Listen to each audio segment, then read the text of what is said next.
Okay, hi everybody, and in this video I've got my friend George with me, who's visiting here in Beijing, and I thought we'd just do a quick video, and I would ask him some questions in Chinese, so 咱们开始吧。好的。那首先我想问你，就是说你从什么时候开始学习中文的？你为什么对中文特别感兴趣呢？其实是我一直对外语很感兴趣的，但是呢，我开始对中文感兴趣的时候，应该是我17岁左右吧。我记得那一次，就是法语课刚刚上完了，然后我不知道为什么那天我们老师就突然开始讲起中国来，就是说，他当时讲的就是经济崛起中国经济的崛起哈。但是呢，我应该说我之前没有太关注这个方面的，但是我倒是给我提了个醒，我这么多年一直从小到大，其实没有好好的关注中国，然后我想，那其实应该好好的了解这个地方。你是因为对语言感兴趣，还是对中国这个国家感兴趣呢？都有一点哈。可能最开始是感觉，最开始就是很大的好奇心。为什么我长这么大？一直没有好好的关注这个地方。长得这么大，也没有那么大，反正也是值得关注的哈。对一个17岁的人来讲，17岁已经很大了。现在已经过了快10年了嘛。但是呢，确实是我。如果之前比如说我们上历史课呀，或者上语言课，就是外语课嘛，我们能选的基本上就是欧洲的这些语言吧，对吧？法语啊、西班牙语，可能一些其他的学校偶尔可能有俄语或者日语吧，但是基本上就是法语、西班牙语这些语言。那我一直很想就是学习，我本来就想学习一个新的语言。但可能就刚刚好，我那个法语老师给我这么一个启发，然后所以开始对中文感兴趣的。是的。然后你开始学习中文的时候，你面临的最大的挑战是什么？最大的挑战？其实应该说一直有很多的挑战吧。应该说就是刚刚开始的时候。就是我第一次来中国的时候，就感觉听力什么都听不懂。我们都有过这种感觉，我觉得哈。对，相信你也是。那你第一次来中国是什么时候呀？那是我高中毕业之后。高中毕业之后呢，我没有马上上本科，没有上大学。我先在伦敦工作了一段时间，然后再去青岛，然后在那边教书。那你到了青岛，你当时会讲中文吗？还是不会讲？其实是我那个时候已经就是教了自己几句，但是非常的别扭。讲起来就是最简单的，因为我还在国内的时候，就是我高中毕业之前，我偶尔会上一些网站啊，就看看就是稍微学习一点哈。对，比如说有个网站，中文点 com，然后我会看上面的，它就是可能每天有新的一个汉字啊，然后我去看啊，就是努力多认识可能几十个字啊这样的。但基本上我到中国的时候，我没有太多的这个汉语能力。那你怎么适应这个环境，也包括语言和一些中国跟英国之间的差别吧？你是怎么适应的？当时就是应该说，我有一个蛮好的环境。我到中国有一个，我跟一家中国人住在一起。所以白天我要上班，我要教书、教英语、教小朋友嘛。但是呢，就是下班之后，我会跟他们住在一起，所以吃的就是中国的饭啊，然后开始跟他们学一些简单的语言，简单的汉语。我记得他们应该是很早可能就是吃的第一顿饭就开始学习了，对，开始学习了。这是什么意思？这是什么？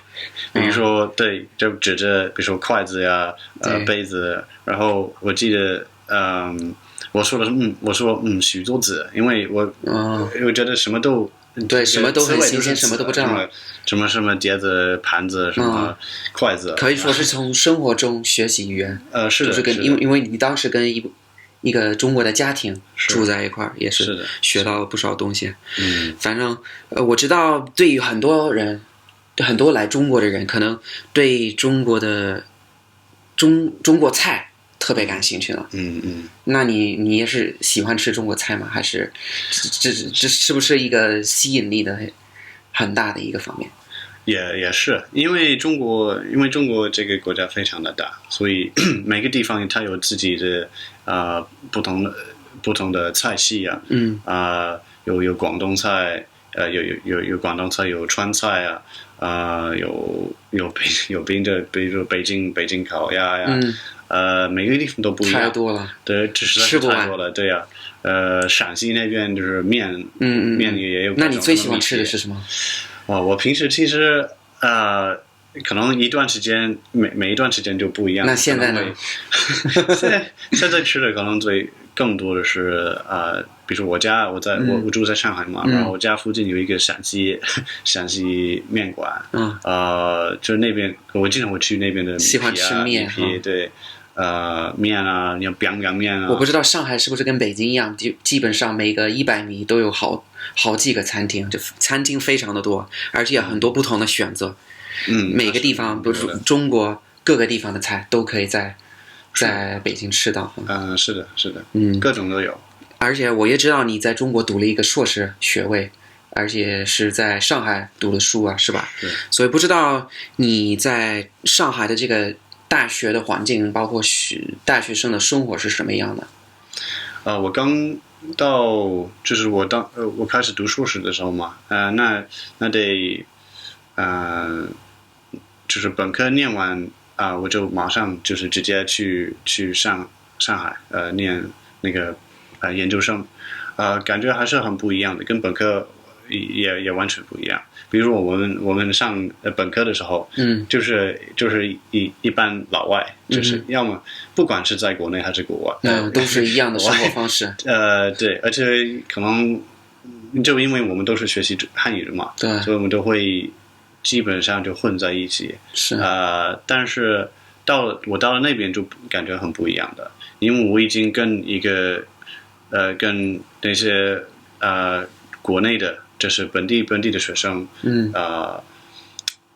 起码从专业是一样的，可能生活一些其他的方面还是有些隔离，我不太喜欢。但是那你到现在你是不是交了很多当地的跟你一起学习的朋友？是的，我还跟老同学保持对，所以你算是融入了这个社会，或者是至少你交了一些当地的朋友，也可以跟他们一起玩一些。是的，对，什么呢？因为当时可能就是跟本科一样，跟本科不一样。比如说我们本科的时候去青岛或者是去北京，可能还是跟原来的那个班的同学一起，但是我在上海的时候，我就是一个跟本地的学生一样的，我们都是学习翻译这个专业。明白了。所以本来你的意思是你本科生的时候都是跟老外或者是跟英国人或者一起学习，所以生活的方式也可能比较像在英国一样的，或者是不会交那么多的本地的朋友，但是现在可能是因为你这个专业是一样的，然后你也在那个大学里面住嘛，然后也通过这个经历也交了很多朋友，是吧？是的。然后我也知道你学过这个笔译还有口译，也就是说中文到英文的翻译哈。那么我们知道中文跟英文是两种完全不一样的语言，所以不知道这是不是一个非常难做的事情，也特别是口译嘛。是的，就是很难，我也不能，我不能说就是不能欺骗欺骗大家，这是很难的。我觉得可能口译和笔译是都有它的挑战，都有它的难的地方，但是呢，我觉得做下来感觉更像就是跟你性格是很有挺大的关系，跟性格有关系。对，比如说当然不管是口译还是笔译，你都需要对语言的这个要求很高。不管是你的母语还是你的外语，我觉得其实很多人也可能会忘记这一点，就是你如果你是中国人，你想做好翻译，你不仅是要英文好，或者是你的外语好，你的中文也得好，自己的母语也要学的对非常好。因为如果不管是口笔译，你都得有时候你译入母语，如果你自己不就是说你的语言你的语文不熟练的话，那你怎么翻啊？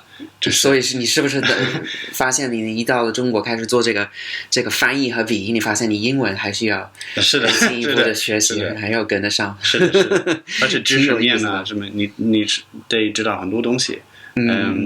而且我知道做口译有的时候也挺累的，你不知道你一直在找某一个词，或者是你有许多不知道的词，你不知道怎么翻译，然后脑子一直在转，就觉得很累的，是不是这样的？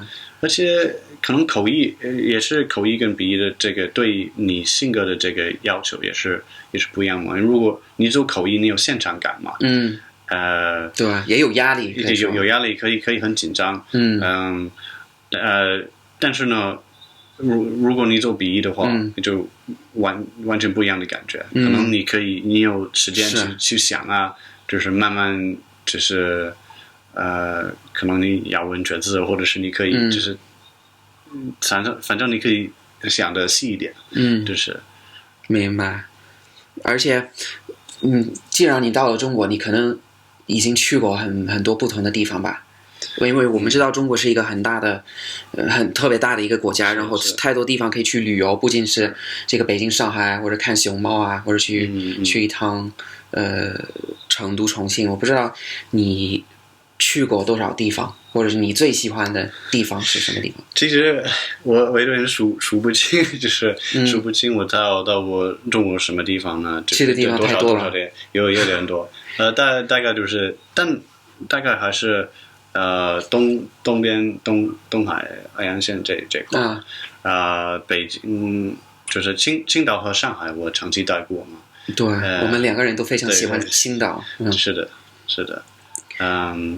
北京我还没有长期待过。兵马俑看过吗？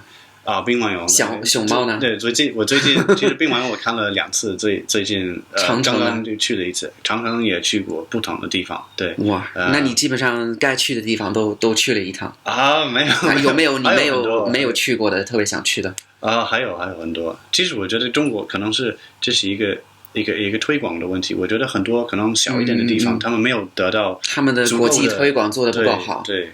比如说，我们可能知道一个熊猫，知道一个兵马俑，或者一个长城，但不知道，就是这些，比如说内地或者西北的一些地方，是的，也值得去，但是也没有人知道。是在国外我觉得很可能是推广的问题。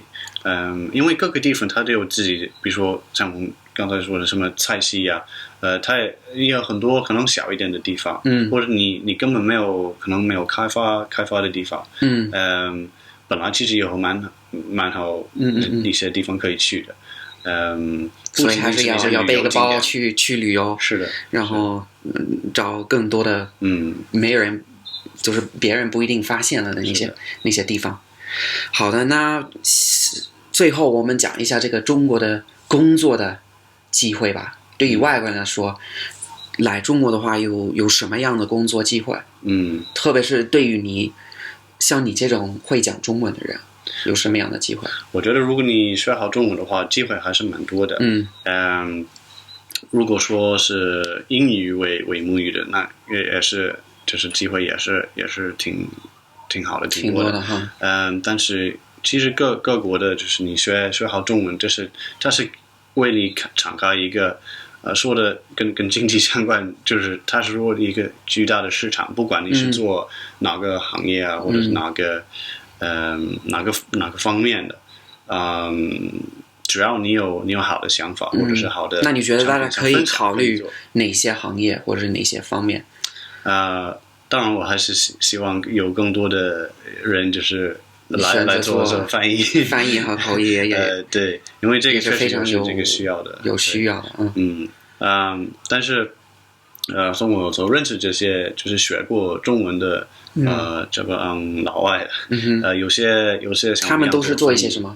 他们有些做翻译，有些去进媒体呀，进媒体比如说或者自己教书也比较多，教课，有些教英文，有些教翻译，有些教法语别的语言，对法语因为毕竟就是中国人现在其实中国可能这个文化中国虽然你可以提到比如说中国文化的这个软实力，或者是不管你怎么定义，就是我也希望就是以后会有更多的可能跟外界的这个交流所以到时候也需要更多的比如说会法语或者会其他的语言的中国人才可以做这个桥梁的作用，可以传播中国的文化，走出去，是吧？这是走出去。